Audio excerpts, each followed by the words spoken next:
Good morrow, scholars. Welcome back to Asylum. How you guys doing? Hopefully I'm awake enough. Oh, dang it. I should have tried. There's this thing where if you hold your breath, or as long as you can, it kind of wakes you up. I should have done that before I started recording. Anyway, so what you guys been up to?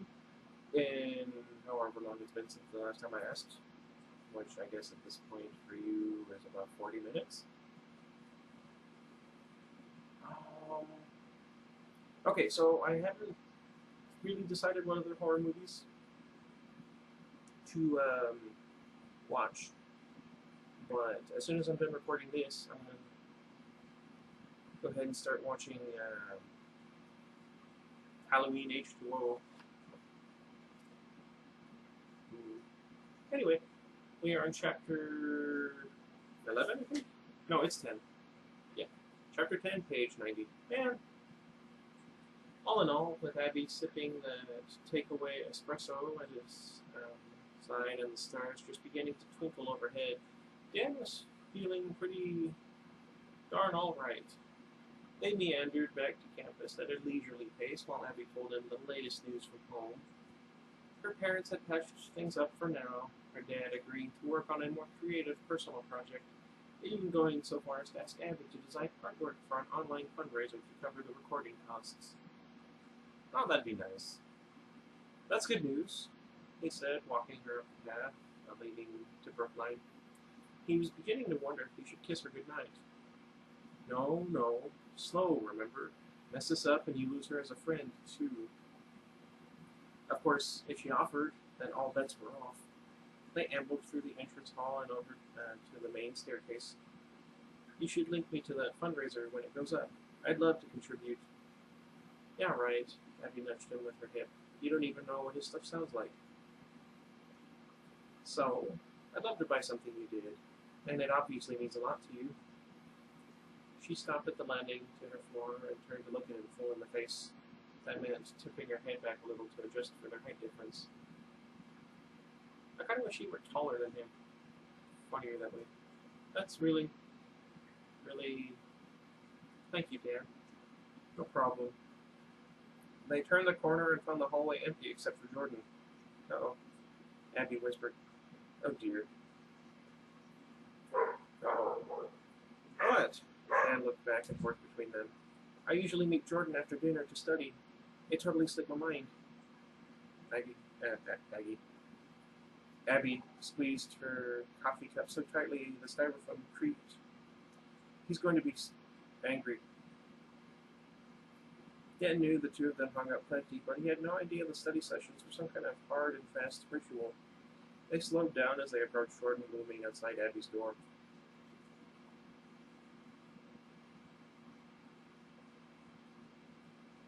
What? Oh, hello. Do you live here? He asked. Jordan, I'm so sorry. Spreading her arms wide, Abby went in for a hug that Jordan nimbly sidestepped. No, I'm fine, really. Just break plans without letting me know. It's cool. He had a disposable cup like Abby's in his right hand, and as he sipped it, she wrinkled her nose. What? Jordan, is there liquor in that? No. Jordan. Fine, yes. He pushed it under her nose. You're driving me to drink. That's a little much. Abby reached for the cup, but Jordan backed up across the hall. He tilted it back and drank the rest of what was inside. Abby's eyes flashed. I said I was sorry, Jordan. What else do you want me to say? Dan took the coffee cup while she got her keys and unlocked the door. She gave him a relieved smile. Dan was just happy to be an ally. Anyway, why didn't you just call instead of lurking outside my room? Abby said. Jordan shrugged, suddenly engrossed in picking at his fingernails. Don't know. Uh-oh. I think you do, so spill it, she said, opening the door. Dan expected Jordan to follow Abby inside and start in on them both, but instead Jordan hesitated, eyeing the door suspiciously, as if he thought Abby was waiting for the right moment to slam it in his face. What are you, a vampire? She asked. Do I need to invite you across the threshold? For me, yes. I have to be invited. But I'm not a vampire. I'm just socially awkward. Just wasn't sure if I was welcome. Don't be ridiculous, Jordan. Get in here, both of you. This is not going to end well. Let's see. You guys want to guess when, like, actual horror starts? Like, where in the book? I'll say we'll get about right there before it starts to pick up. Like, really pick up. We'll get a few false starts and cat scares, I think, before that. I don't know. You never know. Where was I again? Dan stepped in, admiring how cool her room was, with lots of her own art decorating the walls. Most of it was colorful, exciting, and vivid, so he wasn't prepared for the one picture that stood out like a dead rose in a bouquet. The hollow-eyed girl.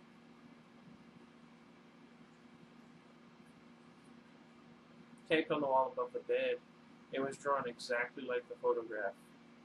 Dan stared at the empty eyes and the scar on the little girl's forehead, wondering why Abby would ever want something that creepy watching over her while she slept. It was hard to look at, and hard to look away. Sorry, it's a bit of a mess, Abby was saying, seeming not to notice what was really bothering him. She swept some clothes off of her bed and motioned for Dan and Jordan to sit down. Pulling out her desk chair, she scooted it along the floor until she was right next to them. Now spill, Jordan. What's going on with you? Jordan looked only at Abby. This just being left. Well, it hit a nerve, he said slowly. I had this friend back home, Blake.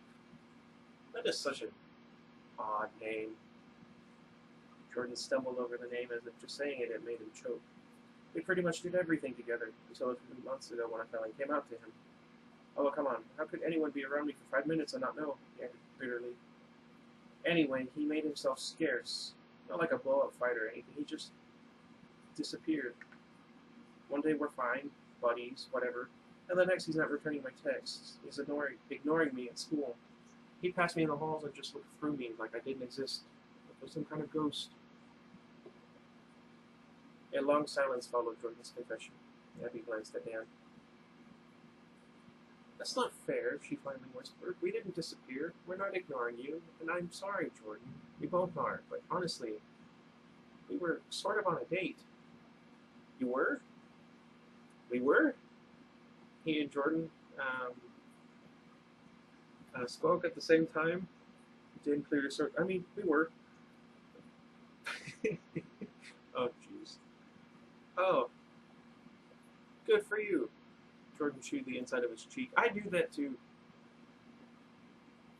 It didn't sound like much of a congratulation.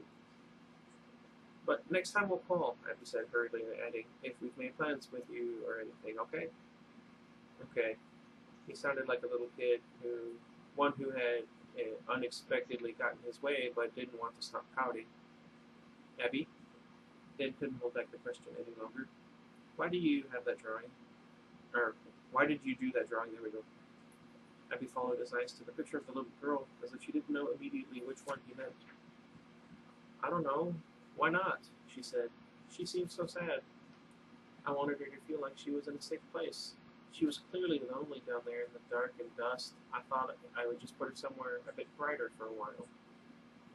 She looked at the drawing. Wow. I guess I didn't think how creepy it is. She paused. Is it weird? Yes, Gordon was the first answer. Really? And you think so too, Dan? Think very carefully about these next words. It doesn't freak you out at all. She's very unusual, is all. Behind Abby's back, Jordan gave him a double thumbs up, nodded. Abby paused. It's like she's speaking to me, like she needs me. No offense, Abby, but that sounds a little cracked. I like that website, or at least they used to. It's not really that good anymore. I think I've mentioned that a few times on the channel here and there. Let's see, where was I again? Jordan said. Probably, she replied, laughing softly. I guess I am a little cracked, but blah. We should do something, you know? Get out of here. Go somewhere. What do you think, Jordan? Let us make it up to you. Abby's face brightened as she ended. What do you say we check out the creepy old office again? I don't know. Jordan looked to Dan. Last time got kind of strange. He trailed off. Dan wanted to agree with Abby. He wanted to be on her side and show her that she could count on him. But between this picture on her wall and the weird emails from earlier, patient 361, Dan felt like he'd had enough scares for one night. The more he thought about it, though, the more he felt like something from the office was tugging at him. And he had just gone on a first date with Abby. Now was not the time to start telling her no. Why not check it out? Dan said cautiously. There's probably nothing down there, but... Exactly. Abby reached for Jordan's hand. It's just a bunch of old pictures. There's nothing to be afraid of. It's not about that, Jordan said. I'm trying to make it so we don't get kicked out. So I don't get kicked out. I'm not even supposed to be here. This would be a total... I don't know. I can't think of a good euphemism. Mess. If my parents found out. Calm down, guys. I'm sure we can all agree on something else to do. Dan aimed for neutrality, hoping to lower the tension in the room. Besides, he could always explore on his own later. No. But it's 2 against 1. Dan and I want to check it out, don't we, Dan? Abby said. Yeah, but... I mean, there could be a clue down there about those emails you got. Your mysterious ghostwriter. Your what? Jordan perked up, turning to glare at Dan. What emails? Hey, I hadn't really decided whether I wanted to spread that information around just yet. Uh-oh. Uh-oh. Lover's first spat? And over a ghostwriter. What exactly did I miss? Jordan sat back down on the bed and patted the space next to him. Dan and Abby kept standing. Dan got a weird email, but when he went to read it, it was gone. Doctor stuff, patient report or something like that. Dan bristled. Maybe it's a data ghost, Jordan said. What's a data ghost? Dan asked. Did I say Jordan said? I don't know. It's like a fragment of human consciousness that gets stuck in a piece of technology, even after the person's dead. A bit of soul trying to reach out before it's gone for good. It can communicate, but only for a little while before it starts going haywire and degrading. That sounded eerily on point to Dan. Maybe he wasn't crazy after all. Although the idea of an actual ghostwriter wasn't exactly comforting. Is this a real thing? How have I not heard of it before? Oh no, it's not real. Jordan laughed, dismissing the idea with a wave of his hand. At least, I don't think so. I saw it on an episode of Doctor Who, but it sounds similar though, right? It does, Abby agreed. But I think Dan was looking for something a little less sci-fi. And if it's real he wants, he'll probably find it down in the basement, don't you think? Jordan paced, fishing a die out of his pocket and passing it around between his palms. Abby reached out and intercepted it, hiding it in her fist. You said it was doctor stuff, right, Dan? Maybe something down there is reaching out from beyond the grave. Or, I don't know, sending psychic brainwaves to freak you out. There was a pause as they all considered this. Finally, Jordan said, Dan, if something unexplainable is going on, why would you want to go sticking your nose in it? I mean, not that I believe it, but shouldn't you just let sleeping dogs lie? Absolutely. What are you even hoping to find? Dan shrugged. From the break in Jordan's voice, and Dan could tell that they'd won. Against his better judgment, Jordan would be joining them downstairs. I have a feeling I'll know it when I see it. Chapter 11. My ears hurt. Let's see, how long is this chapter? Come on, work with me. Okay, 98. 108. Okay. Now, how long was this last one? 96. Wow. 14 minutes for 6 pages. So we're going to be here for about another, 25 minutes? It didn't take Jordan long to pick the lock this time. Once more into the breach, Dan said, trying to make a joke. No one responded. Idiot. That'd be neat. It was as dusty and dark as Dan remembered. He shivered with cold or excitement. He wasn't sure. Probably a bit of both. Despite having seen it only once before, they moved quickly through the reception area, retracing their previous path to the warden's office. Dan held the door open until everyone had stepped through. So where do we start? Jordan asked in a nervous whisper. I feel like there has to be more to the old wing, Dan said. Which would mean there's another door around here somewhere. He sincerely hoped there was more anyway. It seemed a bit extreme that people in town would want to tear the whole building down over a dusty reception room and a messy office. But there was something else too. A feeling that the asylum went deeper. Look for hidden doors, latches, anything, he said, squeezing between his friends. The beam from the flashlight he brought this time bounced along the floor and up the walls as he studied the filing cabinets and bookshelves. Abby drifted to the wall beside the desk and immediately found the picture of the little girl again. Jordan stood frozen as if he'd already seen enough. Dan ignored them and pressed ahead. He moved from one bookcase to the next, shining his light over the cracks between each one. Dust covered everything, shimmering up into the air at even the slightest disturbance. Going clockwise, Dan eventually ended up at a cluster of filing cabinets that lined the wall behind the warden's desk. The third cabinet, and the bunch looked strangely, strangely cocked as if it had been pulled out from the wall and pushed back again, but not all the way. This was it. He knew it. As if to confirm his suspicion, a pair of rusted, broken spectacles hung from a hook on the other side of the cabinet.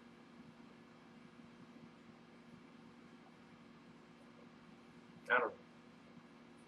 He reached out to touch them, but stopped. They were fingerprint streaks on the wall behind the glasses, like someone had hung them up with a bloody hand. Guys, I think I found something, he said, reaching around to the back of the cabinet and gripping the edge. He pulled and the cabinet lurched half an inch forward, its metal feet screeching across the floor. What are you doing? Jordan hissed. Don't break anything. Let me help. Abby was at his side, gripping the front edge of the cabinet and counted 1, 2, 3. They heaved, and the cabinet eased forward a foot, giving them a glimpse of an opening behind. No way, Abby breathed. A secret passage. Is this for real? How did you know to look here? The spectacles, Dan said, pointing to the hook in the glasses. Abby looked at the streak marks, shuddered, but seemed to collect herself. Whoa.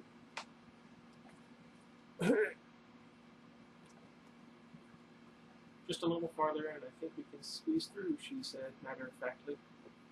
Uh-oh. No, thank you. I am not going in there. Jordan shuffled a few steps backward, holding up his hands as if in surrender. Smart guy. Not smart enough to not be there, but, you know. Suit yourself. I want to see where this leads. She motioned for Dan to help her out, and after one last moment of hesitation, Dan reached for the back of the cabinet and pulled.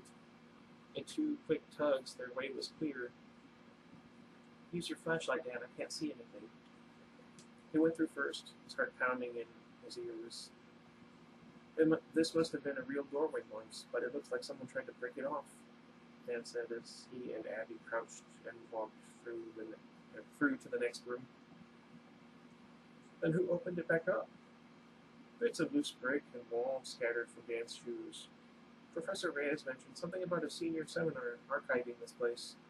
I'm guessing they needed to knock a hole in the wall to get access.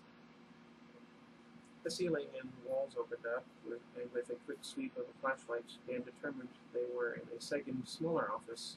This one with nothing but 2 tan filing cabinets and a downward stairwell to the right. They should not have gotten there. What's in there? Jordan called from the other side, making them both jump. Nothing much, Dan replied, nearing the cabinets. Little placards with A through D, E through I, and so on down the alphabet were affixed to each drawer. Just patient records, I think. You can come through if you want.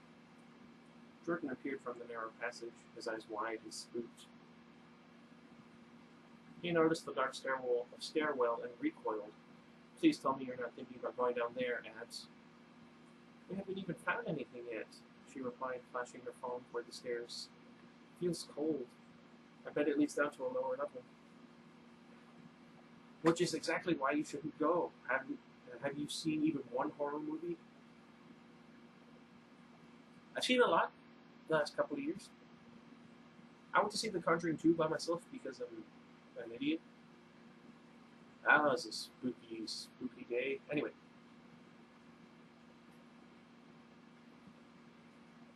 That was weird. I'm getting jumpy. Don't be like that, Iggy. Where was I again? I just went to see where it goes, she said, and the stairs don't look too bad. Gingerly, she put one foot on the top stair and transferred her weight to it. See? Sturdy enough. I'll go with you, Dan offered. Great, awesome. You two go into the abyss then. I'll just be here not getting X-murdered. Together, Dan and Abby carefully took the stairs down, testing each step before putting their full weight on it. Dan wanted to think it was romantic, the way they were watching out for each other, but it was a stretch, even before you considered the cold and moldy smell that grew stronger with every step. At last the stairs ended abruptly, winding around into a narrow corridor. Step by step, never mind. They crept forward, the corridor pressing in on them, making Dan feel like he couldn't breathe. He wondered how claustrophobic it must have felt working down here, especially if you were trying to push a wheelchair. Or gurney along this narrow hall. Doors began appearing on their left and then the right, staggered every few yards or so. Abby drew up in front of one, flashing her light into the little slot of a window set in the door. Geez, she murmured. Oh, there's still stuff laying around. What kind of stuff? Let's see. Dan opened the door and inched inside, frightened of what they might find. He shined his flashlight into the darkness. Instantly, he felt sick. It was the room from his vision, right down to the operating table and the bloody shackles on the wall. How could he have seen a room he'd never been in? He felt shaky and weak and leaned against the door while Abby toured around the room with her tiny cell phone light. What's that on the table? She asked, pointing to the rusty stain on the white sheet. Blood, Dan said. How can you be so sure? I have no idea. It's so sad in here. Abby looked up at a single window in the room with the bars across it. As if anyone could actually climb through a slit that small and that high. As low as they were, the window must just barely be above ground, if it led outside at all. Did they really live like this? This place would make anyone crazy, Dan said with a violent shudder. Let's get out of here. He'd meant the basement altogether, but when Abby turned to lead them farther down the hallway, Dan didn't stop her. At last, the narrow corridor opened up into a small kind of rotunda? I feel like I should know what this word is. With two closed doors at the far end of the curve. Abby approached the left-hand door, shining her phone over it. More offices, she said? I don't know. I thought all the offices were upstairs. Dan opened the left door, unlocked, and took a step into the room. It was a mess.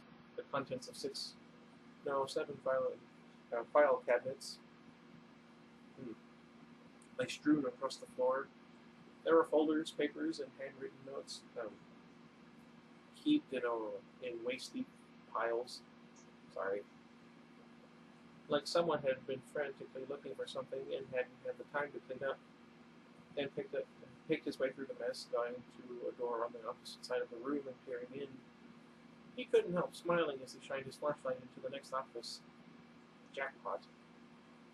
What is this place? Abby asked. Maybe it's storage? I mean, there's stuff tossed everywhere. No, come look. Dan pushed through to the next room. Abby, close on his... Oh, no.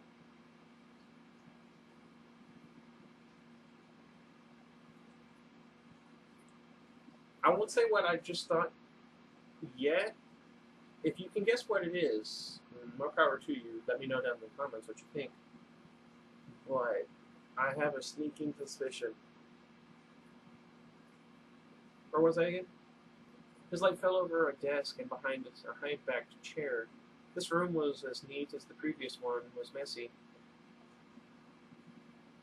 In fact, it was so marvelously eerily intact that a half-finished letter still lay on the desk, abandoned. A fountain pen had long ago bled its innards onto the paper. Dan leaned over the little visitor's chair to get a better look, but whatever had been written on the paper was not obscured by spilled ink. Dang it! He felt foolish for the depth of his disappointment. What had he expected to find? Something with a subject line like those ghost emails. Also on the desk was a small leather-bound folder. Dan picked it up and was about to look through it when Abby said, "Check this out, Dan." Dan slid the folder into his hoodie pocket and walked around the desk. There were a few photographs in freestanding frames lined up beside a green glass banker's lamp. Abby had one of them in her hands and now passed it to Dan. A row of nurses in clean aprons and masks all stood neatly posed, with the warden in his spectacles and coat seated in front. Every single one of them stared straight ahead except for the nurse to the far right. Her head was cocked unnaturally to the side, as if her neck had been snapped just before the picture was taken.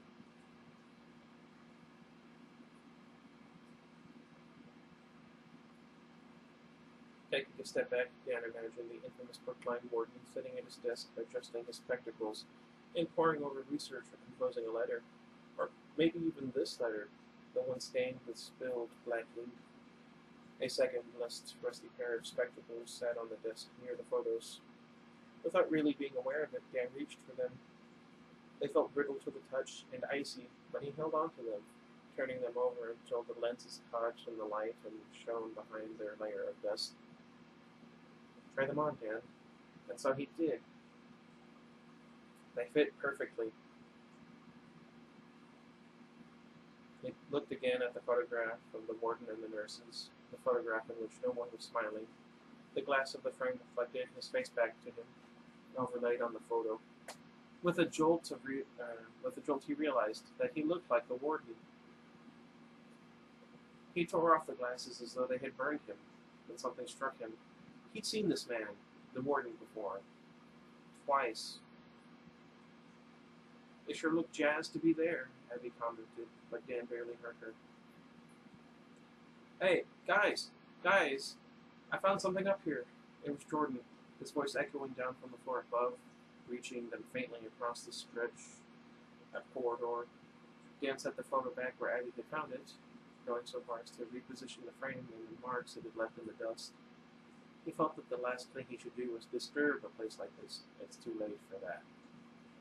They hurried back down the hall and up the stairs, more confident now that they had made the trip once. Jordan was in... Oh, that is horrifying.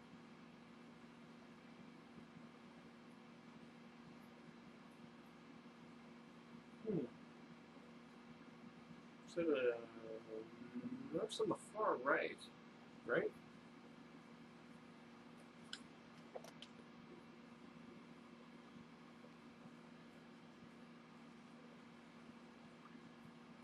Amidst searching through the alphabetized cabinets, with his cell phone tucked between his cheek and his shoulder, I've done that before, he was thumbing through the contents of the top drawer. It was full of yellowing index cards. "There are a ton of files in here," he said. It must have every single one of the patients. And get this, every single one of them's criminally insane. Uh-oh. Both Dan and Abby craned over his shoulder to see what he meant. Jordan pulled out one of the cards and they leaned in to study it. It was for a patient named Biddle Frank. It had his name, date of birth, and city of origin. Oregon. There was a box marked DOA 3/13/1964. That must have meant date of admission. Surely a psych ward wouldn't treat patients who were dead on arrival. Or would they? Below that box was another that gave Dan a chill. Homicidal. There were small check boxes for yes and for no. On this particular card, the Y had been checked. Yes. Frank Biddle had been a murderer. Under the recovered box was N for no. He had not recovered. Abby replaced the card and flipped through a few more. Every single one had a Y check for homicidal. Every single one had an N for the recovered box. Look, this one burned down his own house with his family still inside, Abby said. They certainly didn't mention this in the admissions packet. Jordan reached for another of the cards, inspecting it closely. This guy killed 3 wives before he was caught and sent here. Dan's brain was racing. As Jordan and Abby pulled out more cards, he ducked under them and opened a middle drawer in the file cabinet. Maybe he could find a card on Dennis Heinlein. A card that might say what ultimately happened to him. He flipped through the cards quickly. Gabler, Gentile, Gold. Ah, here was H. Hall, Hart, Heinlein. He reached up to pull it, and a hand gripped his shoulder. Got you, a voice said. Unless it was a girl, which just got you. I don't know. We'll see what happens next time. I don't know. Okay, well, that's an interesting spot to leave it, don't you think? I'm getting interested in this book more and more as we go along reading it. I hope you guys really think about the thought I had in my head. Be sure to let me know. And why do you think he looks like the warden? Father, grandfather, perhaps? Uncle? Anyway, let me know what you guys think. I'm about to upload these. Sorry they're a bit late. Both books ended up, or both chapters ended up being longer than I thought they were going to be. And I'm kind of a slow reader when it comes to speaking. Anywho, let me know if you can think of any good horror movies I should watch. Yeah. Anyway, until next time. Goodbye, everybody. I feel like I had something else to say, but I don't remember what it was.